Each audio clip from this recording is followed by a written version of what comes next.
화요일 저녁부터 저희 교회에서 안동의 기독교 청년합회 주관으로 부흥 성회가 있습니다.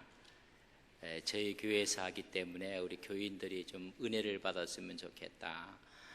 연합 집회가 잘 안 되는 가운데 있지만은 나라가 어렵고 힘들 때 이때 함께 말씀을 듣고 기도한다는 것은 너무나 귀한 일입니다. 화요일 저녁, 수요일, 목요일은 오전에도 있고 또 저녁 집회가 있습니다. 5번의 집회에 우리 모두가 은혜를 받는 시간이 됐으면 좋겠어요. 우리 옆 사람에게 우리 함께 은혜 받읍시다.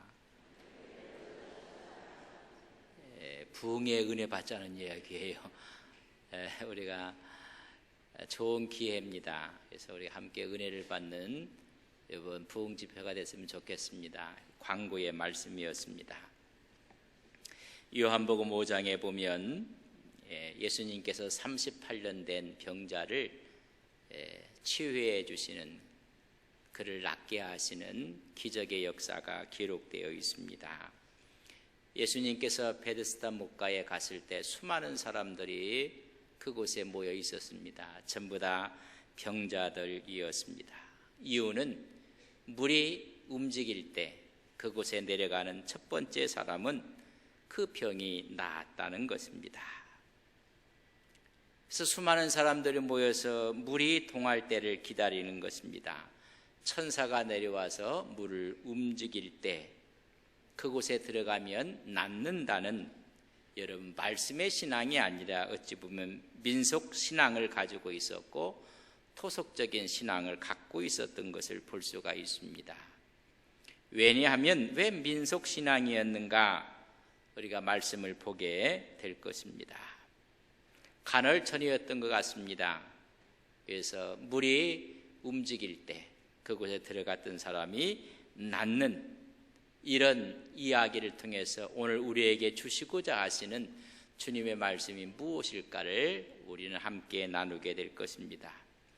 오늘 1절에 보면 예수님께서 명절에 예루살렘에 올라가셨다고 말씀해 주고 있습니다. 그 명절이 어떤 명절이었을까? 성서는 분명히 우리 주님께서 예루살렘에 올라가셨던 명절, 3곳에 기록되어 있는 명절은 유월절이었습니다. 2장 13절에 성전을 청결케 했던 사건이 기록되어 있습니다. 유월절이 가까이 왔다고 말씀해 주고 있습니다. 요한복음 2장에 올라갔던 명절은 유월절이었습니다. 또 요한복음 6장 4절, 요한복음 11장 55절에 보면 우리 주님께서 예루살렘에 올라가실 때 분명하게 명절의 그 명칭을 기록했습니다. 유월절이었습니다. 그래서 우리 주님은 요한복음 2장, 6장, 11장에 있는 유월절 3번을 지키게 됩니다. 그래서 공생애를 3년이라 말씀을 하게 되는 것입니다. 요한복음 2장에 있던 유월절 다음에 오는 절기는 오순절입니다. 77절이라기도 하기도 하고 맥추절입니다. 오늘 5장의 1절에 있는 말씀은 오순절에 예루살렘에 올라가신 것입니다. 예루살렘의 남자라면, 성인이라면 1년에 3번 절기를 지키게 되어 있습니다. 예루살렘에 올라갑니다. 신명기 16장에 보면 유월절, 두 번째는 77절 혹은 오순절에 예루살렘에 올라갑니다. 세 번째는 장막절 혹은 초막절이라 하는 절기에 올라가게 됩니다.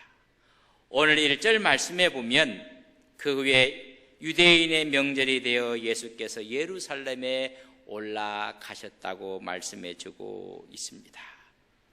77절 오순절이었을 것이라고 말씀합니다. 여기서 우리는 중요한 우리 주님의 모습을 닮아가야 합니다. 여러분, 하나님의 법에 순종하는 모습을 볼 수가 있습니다. 우리 주님은 하나님이셨습니다. 그렇지만 율법의 법에 따라서 3대 절기를 지키고 있는 예수님의 모습을 볼 수가 있습니다. 하나님의 법을 존중히 생각하고 그 법에 순종하고 있는 우리 주님의 모습입니다. 여러분, 우리가 예수 믿으면서 어떤 분은 간혹 이런 이야기를 합니다. 우리가 꼭 교회에 모여서 예배드려야 하나, 내 집에서 예배드리고 또 내가 처한 곳에서 예배드리면 됐지. 그런 분들도 종종 있습니다. 당신의 신앙이 뭡니까? 물어보면 기독교인이라고 합니다. 그러나 교회는 안 나가요. 그러나 자기는 크리스찬이라고 하고 개신교 신자라고 합니다. 그래서 요새는 가난한 교인이 많이 늘어나고 있다. 가난한 교인이 거꾸로 읽으면 안 나가. 교회 안 나가. 근데 자기는 신앙을 가졌다고 하거든요. 여러분, 우리 주님은 3대 절기를 철저히 지키셨습니다. 하나님이 정해진 법에 따라서 순종하고 있는 모습을 봅니다. 그래서 주일은 섬기는 교회에서, 출타했으면 여러분 가까운 교회에서 예배를 드리셔야 합니다. 오늘 주님께서 명진에 올라가셨고 2절부터 9절까지 보면 우리 주님께서 예루살렘에 있는 양문 곁 베데스다 못에서 일어났던 사건이 기록되어 있습니다. 양문이었습니다. 느헤미야 3장 1절에 보면 수많은 문의 이름이 나옵니다. 성벽이 회파되었습니다. 그래서 문과 문 사이를 전부 다 새롭게 수축하게 있는 모습을 봅니다. 여러분, 예배 전에 여러분 화상으로 있었던 베스타가 있고 각 문들에 대한 여러분들이 보셨던 분이 있을 것입니다. 그래서 문과 문 사이를 수많은 사람들이 분담해서 수축을 합니다. 양문은 특별히 제사장들이 여러분 수축을 하게 되었습니다. 어문, 분문, 샘문, 마문, 수많은 분들이 있고 마지막엔 핫빛 가문이라는 문이 있습니다. 양문은 제사장들이 수축을 했으며 양문은 우리 주님의 모습을 그려주기도 하고 십자가를 말해주는 문입니다. 마지막 한빛 가문은 심판의 의미를 갖고 있습니다. 그래서 이 양문이라는 것은 여러분 정말로 주님께서 이 땅에 양으로 오셔서 십자가상에서 보혈을 흘려주신 그런 의미를 갖고 있는 문입니다. 그 양문 곁에 베스다 못이 있었다고 했습니다. 베스다의 못은 의미는 자비의 집, 국률의 집입니다. 그 옆에 행각이 5개 있었다고 이야기합니다. 이스라엘 백성들에게 숫자는 상당히 의미가 있습니다. 행각이 5개나 있었습니다. 이 5이라는 것은 은혜와 은총을 나타내주고 있습니다. 요셉이 형들에 의해서 팔려갔고 애굽에 내려갔던 요셉은 종살이를 했으며 마지막에는 모함을 받아서 옥에 갇히게 되었고 옥에 들어왔던 관원들을 그가 꿈을 해석해 주므로 훗날 바로의 꿈을 해석하는 기회를 얻게 돼서 국무총리가 되었습니다. 그 근동 지역의 전체가 가뭄이 찾아왔고 먹을 것은 오히려 이 애굽 땅밖에 없었습니다. 총리가 되면서 가뭄을 준비했던 것입니다. 그때 형님들이 양식을 구하러 내려오게 됩니다. 형님들을 만났을 때 요셉이 자기의 밑에 동생 베냐민에게 베푼 은혜를 성경은 이렇게 기록을 합니다. 제가 5은 은혜요 은총이라고 말씀을 드렸습니다. 창세기 43장 34절에 보면 형님들에게 음식을 주는데 자기 동생 베냐민에게는 5배를 줍니다. 여러분, 왜 5이었을까? 창세기 45장 22절에 보면 또 형님들에게 옷을 한 벌씩 주는데 베냐민에게는 5벌을 줍니다. 그 의미는 은혜요 은총입니다. 양문이었고 은혜의 집이었고 은혜의 행각이 있었던 곳입니다. 은혜의 자리였다는 것입니다. 오늘 여러분 다 하나님의 은혜의 자리에 오신 것을 믿습니다. 은혜의 자리에 온 모습을 그려주고 있습니다. 근데 그 은혜의 자리에는 수많은 사람들이 모여들었는데 모두가 병자였습니다. 맹인, 다리 저는 사람, 혈기 마른 사람이 그곳에 있었습니다. 여러분, 오늘 교회도 여러분 죄인들이 모이는 곳입니다. 죄인들이 모여서 십자가의 은혜로 의인이 되는 곳이 교회입니다. 그래서 교회에 오면 모두가 죄인이기 때문에 여러분 모두가 순종하는 마음으로 하나님을 섬겨야 하는 것입니다. 그들이 모인 이유는 낫고자 모인 것입니다. 치유의 현장으로 모여진 것입니다. 언제? 물이 동할 때 거기에 들어가는 사람이 낫는 것입니다. 수많은 사람이 물이 동할 때, 움직일 때 그곳에 가서 나았습니다. 그러나 어떤 사람은 낫지 않았습니다. 어떤 사람은 나았습니다 하면서 먼저 들어간 사람이, 제일 먼저 들어간 사람이 낫는다는 이야기가 이제는 퍼지기 시작한 것입니다. 그러나 이것은 제가 민속신앙이라고 말씀을 드렸습니다. 오늘 성경을 보겠습니다. 3절 본문 4절을 우리 같이 한번 읽겠습니다. 그 안에 많은 병자, 맹인, 다리 저는 사람, 혈기 마른 사람들이 누워 물의 움직임을 기다리니 이는 천사가 가끔 못에 내려와 물을 움직이게 하는데 움직인 후에 먼저 들어가는 자는 어떤 병에 걸렸든지 낫게 되밀어라. 모든 사람이 기적이 일어났습니다. 그런데 낫지 않는 사람도 있었습니다. 이제 시간이 가면서 처음 들어가는 사람만 낫는다 하더라. 오늘 성경을 잘 보시면 가로가 쳐 있는 걸 보십니까? 3절 중앙 부분에 보면 사람이 누워 가로 물의 움직임을 기다리더니 4절 마지막 어떤 병에 걸렸든지 낫게 되밀었더라 가로 닫았습니다. 그리고 성경은 거기다 줄을 달아 놓았습니다. 어떤 사본에는 없는 말씀입니다. 어떤 사본에 있고 없는 말씀이 들어온 것입니다. 바티칸 사본, 에브라임 사본, 베자 사본은 오늘 이 말씀이 가로로 쳐서 없는 부분입니다. 시리아 콥틴역에도 없습니다. 그러나 이 말씀이 있는 곳은 알렉산드리아 사본, 레기우스 사본에는 있는 말씀입니다. 다시 말하면 모든 병자들의 신념 가운데 그 못에 들어가면 낫는다는 신념을 갖게 되었습니다. 세월이 흘리면서 낫는 사람도 있고 낫지 않는 사람도 있어서 이제 처음 들어가는 사람이 낫는다는 이야기가 전해지면서 해석을 하면서 오늘 이 말씀이 거기에 첨가되었다고 보는 것입니다. 중요한 것은 많은 사람들이 모였다는 것입니다. 그 모인 사람들의 모습을 보면 맹인이었고 다리 저는 사람이었고 혈기 마른 사람이었습니다. 오늘 이 말씀을 보면서 우리는 중요한 사실을 하나 깨닫게 됩니다. 그 당시에 유대인의 영적 상태를 말해주는 모습 같다는 것입니다. 특별히 유대인들, 이스라엘 백성들은 하나님의 주권적인 사랑을 받은 사람들입니다.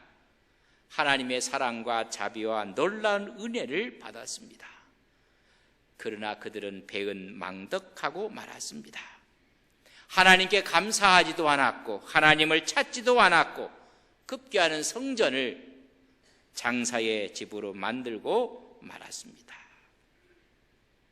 오늘 이스라엘이 병들어 있는 모습을 그려주고 있습니다. 율법은 간직하고 있었지만은 그 율법 받은 것을 자랑하고 있었지만은 그 율법을 지키지 않았습니다. 그래서 그들은 영적으로 병들었을 뿐만 아니라 눈이 멀어서 하나님을 보지 못합니다.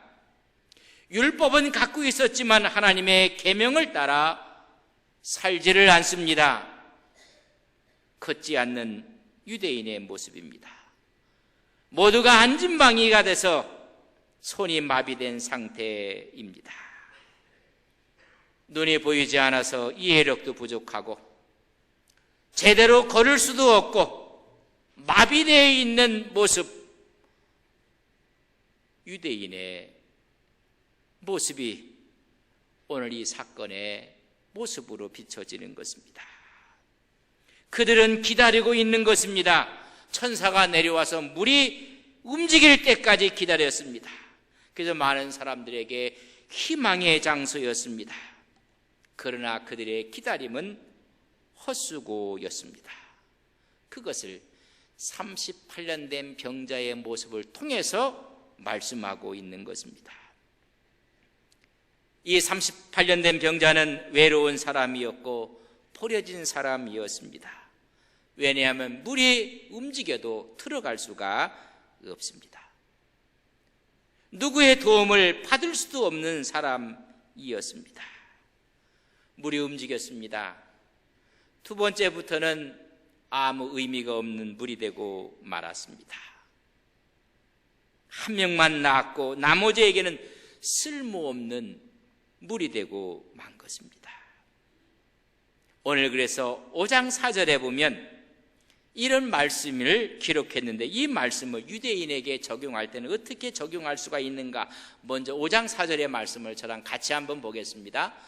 이는 천사가 가끔 못에 내려와 물을 움직이게 하는데 움직인 후에 먼저 들어가는 자는 어떤 병에 걸렸든지 낫게 되밀어라. 이것을 유대인에 적용해 보면 이런 말씀이 됩니다.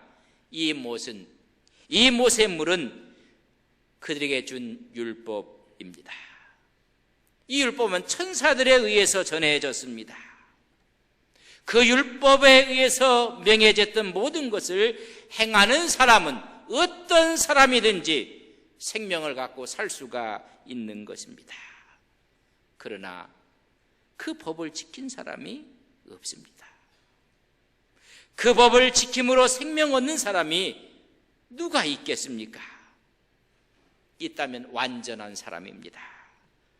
그러나 우리는 죄인입니다. 이 죄인은 지킬 수가 없다는 것입니다. 그래서 유대인의 모든 모습이 병자로 보인 것입니다. 병자들은 못에 들어갈 수가 없습니다. 그렇다면 하나님은 이 비참한 사람들을 첫사람만 낳을 수 있다는 이 말은 오히려 수많은 아픈 사람들, 병자들을 우롱하고 있는 것이 아닌가? 여러분, 그렇지 않습니다. 이 못에서 낳을 수 있다는 이 사실이 첫 번째 사람에게 적용된다면 모든 사람이 낳을 수 있는 은혜의 방편은 없는 것인가? 그 다른 길이 있음을 말씀해 주시는 것입니다. 히브리서 11장 40절을 함께 봅니다. 같이 보겠습니다. 이는 하나님이 우리를 위하여 더 좋은 것을 예비하셨은즉 우리가 아니면 그들로 온전함을 이루지 못하게 하려 하심이라. 하나님께서 더 좋은 것을 예비하셨습니다. 베데스다의 못이 아니라 우리를 온전케 하시는 더 좋은 것을 예비하신 분이 예수 그리스도이십니다. 이 사실을 입증하기 위한 것입니다. 38년 된 병자를 통해서 더 좋은 방법이 있음을 알려주는 것입니다. 성경의 모든 사건들은 의미가 있습니다.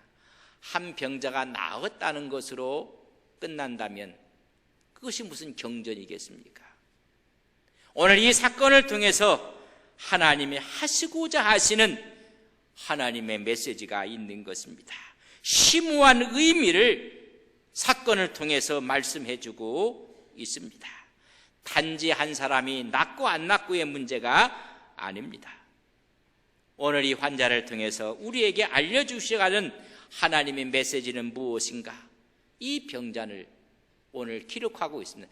38년 됐다고 말씀해주고 있습니다. 38년은 이스라엘 백성들에게 정말로 가슴 아픈 38년이라는 사건을 알고 있습니다. 이스라엘 민족이 시내산에서 하나님의 율법을 받습니다. 이 율법을 받고 광야를 지나면서 이 율법을 지켜나가야 될 그들이 오히려 원망하고 불평하고 하나님의 말씀대로 살지 못했던 기간이 38년입니다. 그래서 그 광야에서 여러분 20세 이상 되는 사람들이 다 멸망하고 맙니다. 신명기 2장 14절의 말씀을 함께 보겠습니다. 가데스 바네에서 떠나 세렛 시내를 건너기까지 38년 동안이라, 이때에는 그 시대의 모든 군인들이 여호와께서 그들에게 맹세하신 대로 진영 중에 다 멸망하였나니 38년은 고통의 시간이었습니다. 아픔의 시간이었다는 것입니다. 이스라엘 백성들이, 민족들이 광야 38년을 연상시키고 있습니다. 율법은 받았지만 제대로 걷지 못하고 제대로 지키지 못하고 제대로 보지 못했던 기간이었습니다. 율법 아래서 무력화됐던 그들입니다. 오히려 눈멀고 걷지 못하고 혈기 말았던 그들의 광야의 모습입니다. 오늘 38년 된 병자를 보시고 6절에 보면 병이 오래된 것을 아셨다 했습니다. 비참한 것입니다. 38년 된 병자, 영적 이스라엘의 모습이었습니다. 오늘까지 요한복음을 설교하면서 눈이 먼 지도자의 모습을 보았습니다. 기쁨이 없는 민족을 보았습니다. 더럽혀진 성전을 보았습니다. 영적으로 죽어있는 사내들인 공의원을 보았습니다. 갈증 속에 허덕이는 사마리아인을 보았습니다. 이미 깊은 증상을 보여주고 있습니다. 이때 우리 주님께서 던진 말이 있습니다. 이미 병이 오래된 것을 보시고 내가 낫고자 하느냐? 이 말씀은 낫고자 한다면 나를 의지하라는 믿음을 요구하는 말씀을 해주고 있습니다. 여러분, 묻는 사람에게는 답을 갖고 있다는 사실을 아셔야 됩니다. 오늘 6절에 보면 먼저 그를 보셨다고 했습니다. 우리 주님은 우리를 보시는 분입니다. 두 번째는 병이 오래된 것을 아셨다고 했습니다. 형편을 아시는 주님이십니다. 세 번째는 이르시되 내가 낫고자 하느냐 물으시는 주님이십니다. 묻는 자에게 여러분 답이 있습니다. 38년 된 병자를 보면서 이스라엘의 38년의 아픔을 바라보고 오늘 이 시대를 바라보면서 그것을 보시고 아시고 물으시는 것입니다. 묻는 자에게 답이 있음을 이 말씀을 통해서 깨달으셔야 됩니다. 다른 좋은 방법으로 치유된다는 하나님의 또 다른 방법이 있음을 깨닫게 하시는 것입니다. 미국에 가서 공부할 때가 있었습니다. 유학을 가게 되었을 때 돈이 참 필요했습니다. 그러나 많은 분들이 도와주고 협력해서 어려움 없이 지내게 되었습니다. 그 중에 두 분의 집사님이 저에게는 잊지 못할 분이 있습니다. 유학을 준비하고 있을 때 이 집사님이었습니다. 그러면서 저를 만나자고 하면서 묻습니다. 목사님, 공부하러 가시는데 학비는 다 준비되셨나요? 묻습니다. 넉넉하지 않지만은 그저 준비는 하고 있습니다. 그랬더니 그분이 물으셨습니다. 그분이 답을 갖고 있었습니다. 목사님, 걱정하지 마십시오. 학비는 제가 목사님을 위해서 준비해 놓았습니다. 미국에 가서 공부하고 있는데 심 집사님이셨습니다. 전화를 통화하면서 묻습니다. 생활하시는 데는 불편함이 없습니까? 제가 대답을 이렇게 했습니다. 예, 집사님 고맙습니다. 넉넉하지는 않지만은 그래도 살만합니다. 그 집사님이 알았습니다. 생활비를 보내주셨습니다. 한 번에가 아니라 계속해서 이분들이 훗날 이 집사님은 이 장로님이 되셨고 심 집사님은 심 장로님으로 피택이 되고 안수가 돼서 교회를 섬기게 되었습니다. 저도 마음으로 고맙고 감사했습니다. 여러분, 물어보는 사람이 답을 갖고 있는 것입니다. 지금도 두 장로님을 잊을 수가 없는 것입니다. 왜 그분들이 물어봤을까? 답을 갖고 있기 때문에 물어보신 것입니다. 왜 주님께서 이 38년 된 병자에게 왜 물으셨을까? 우리 주님은 답을 갖고 계신 것입니다. 어찌 보면 바보 같은 질문입니다. 아닙니다. 질문 속에 희망이 있고 질문 속에 답이 있습니다.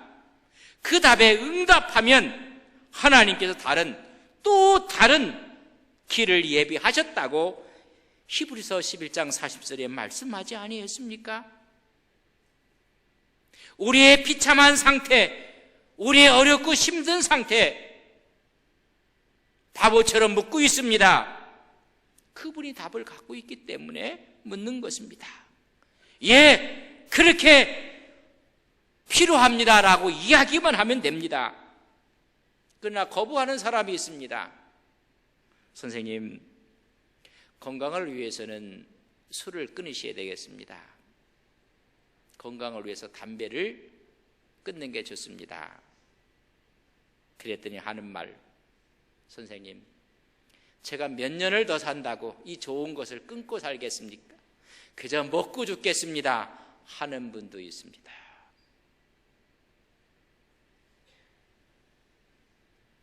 희망을 버린 사람도 있다는 것입니다. 아니, 죽음을 갈망하는 사람도 있습니다.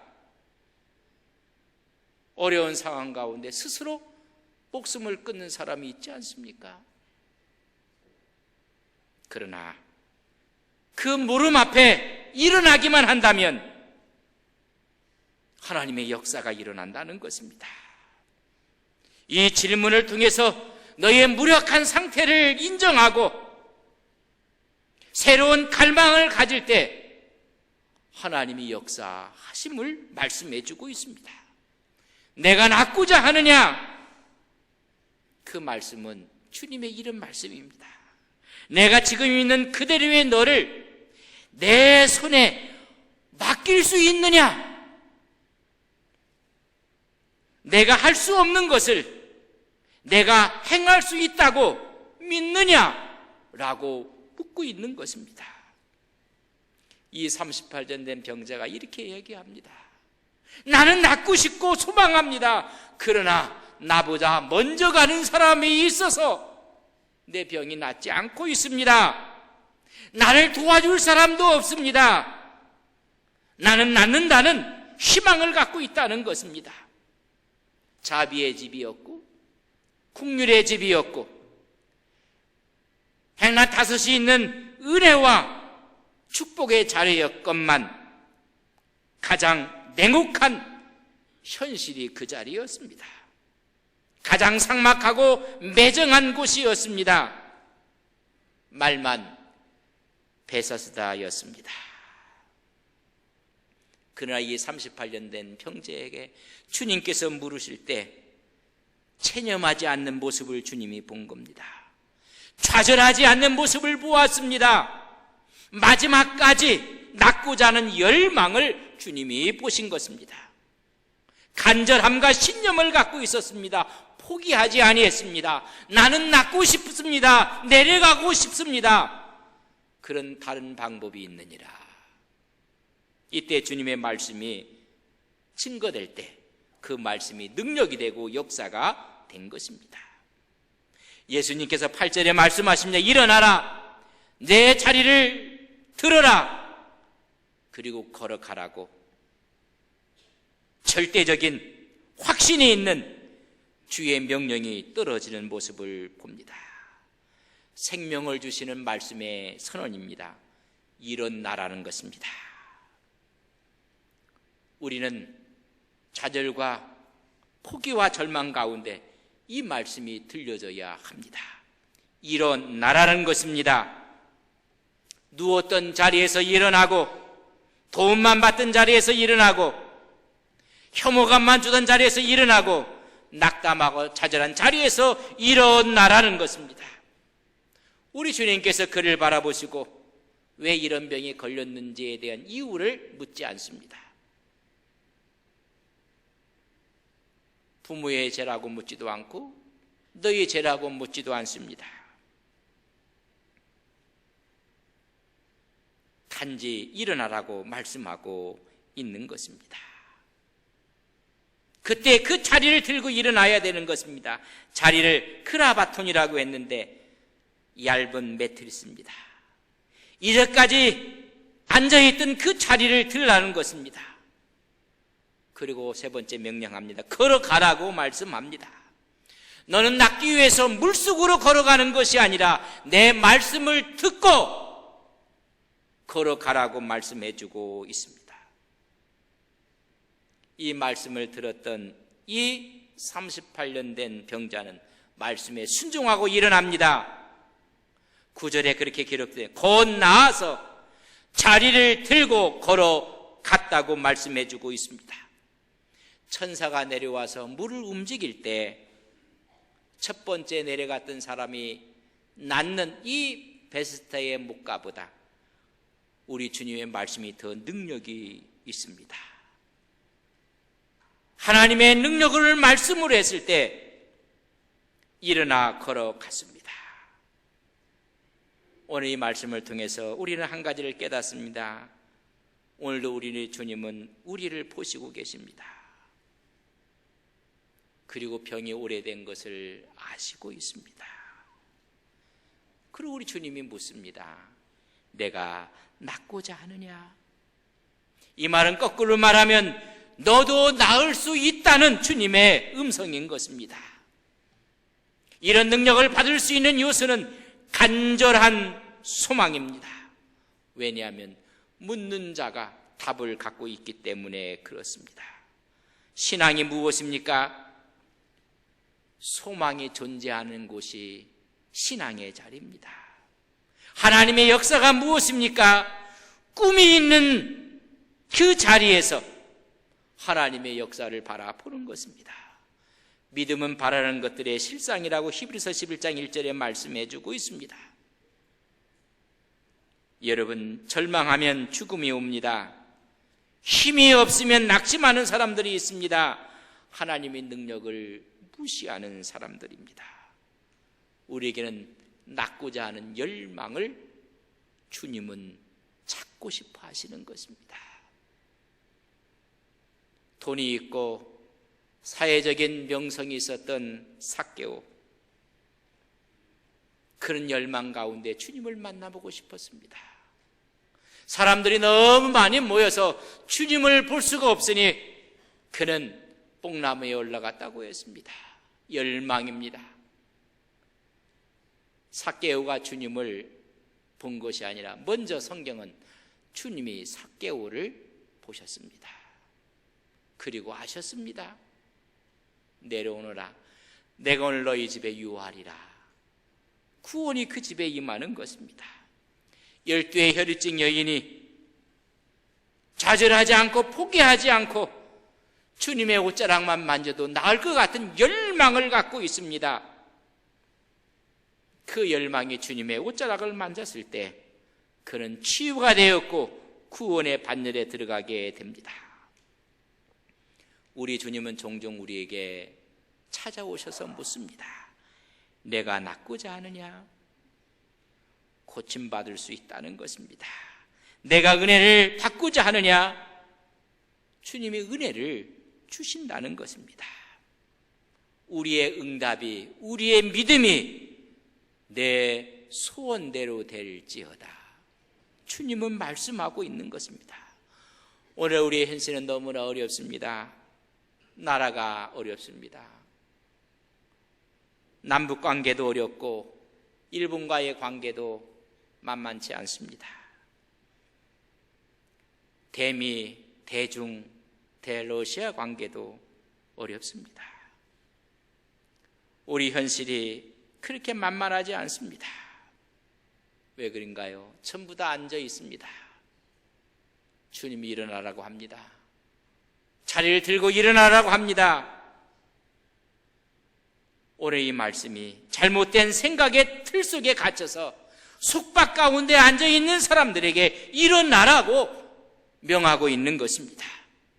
그리고 그 틀을 들고 걸어가라는 것입니다. 종의 명예, 종의 프레임을 들고 일어나라는 것입니다. 율법적이고 비성경적인 자리를 들고 일어나야 합니다. 우리 속에 또한 잘못된 보수, 잘못된 진보 프레임을 들고 일어나야 합니다. 잘못된 역사관, 잘못된 신앙관을 들고 일어나 걸어가야 하는 것입니다. 우리 주님은 오늘 이 시간도 은혜로 다가오십니다. 우리 주님은 병자를 찾아가셨듯이 우리를 찾아오십니다. 우리의 소망을 주님께 아뢰므로 치유와 주의 능력을 경험하시는 믿음의 거룩한 종들이 되시기를 주님의 이름으로 간절히 축복합니다. 우리의 신앙의 모습은 소경이 아닙니까? 절뚝발이는 아닙니까? 혈기 마른 자의 모습은 아닙니까? 주님 낳고자 한다는 열망을 갖고 주님 앞에 기도하시는 거룩한 종들이 되시기를 간절히 바랍니다. 함께 일어나시겠습니다. 일어나라고 이야기합니다. 자리를 들으라고 이야기합니다. 걸어가라고 말씀을 하고 있습니다. 오늘 우리의 신앙의 모습은 앞을 보지 못하는 소경은 아닙니까? 제대로 걷지 못하는 다리 저는 자는 아닙니까? 이미 혈기 말라서 하나님의 일을 하지 못하는 우리의 모습은 아닙니까? 오늘 이 병자는 마지막까지 절망하지 않고 좌절하지 않고 체념하지 않았습니다. 우리는 체념할 수가 없습니다. 낳고자 합니다. 그때 우리의 마음은, 우리의 신앙은, 우리의 삶은 또 다른 길이 있음을 깨닫게 합니다. 하나님이 우리를 위하여 더 좋은 것을 예비하셨습니다. 이제는 물속으로 들어가는 것이 아니라 말씀을 듣고 걸어가야 합니다. 오늘 말씀하시는 주님 앞에 이제는 주의 길을 걷겠나이다. 주님과 함께 동행하겠나이다. 함께 기도하시겠습니다. 사랑하시는 아버지, 주의 영광과 주의 은총과 주의 축복하심이 있게 해주셔서 거룩하심의 역사가 임하게 해주시옵기를 원합니다. 하나님 은총을 베풀어 주시옵소서. 일어나 자리를 들고 걸어가는 우리의 신앙이 되게 해주시고 새로운 영역에서 살아가는 믿음의 역사가 있게 하옵소서. 아버지 감사합니다. 주님은 친히 찾아오셔서 먼저 보신다고 했습니다. 우리의 사정을 보시고 형편을 보시고 이 나라를 보시고 이미 병이 오래된 줄 아셨다고 하셨습니다. 잘못된 프레임이 멍해가 돼서 하나님 걷지 못하고 보지 못하고 제대로 활동하지 못하는 것을 아신다고 하셨습니다. 주님이 우리에게 묻습니다. 묻는 자에게 답이 있습니다. 주님이 우리에게 새로워지기를 원하고 성령의 충만함을 원하냐고 물을 때 주님은 다른 길을 예비하셨습니다. 38년 된 병자에게 다른 길을 예비하셨던 것처럼 오늘 우리에게도 하나님이 예비한 길이 있습니다. 이제 깨닫게 하시고 보게 하시고 알게 하시고 주님의 말씀 붙잡고 걸어가게 하옵소서. 발길을 내디뎠을 때 요단강이 갈라졌던 것처럼 오늘 믿음으로 내디딜 때 요단강이 갈라지는 역사가 있게 하옵소서. 여리고성이 무너지는 역사가 있게 하옵소서.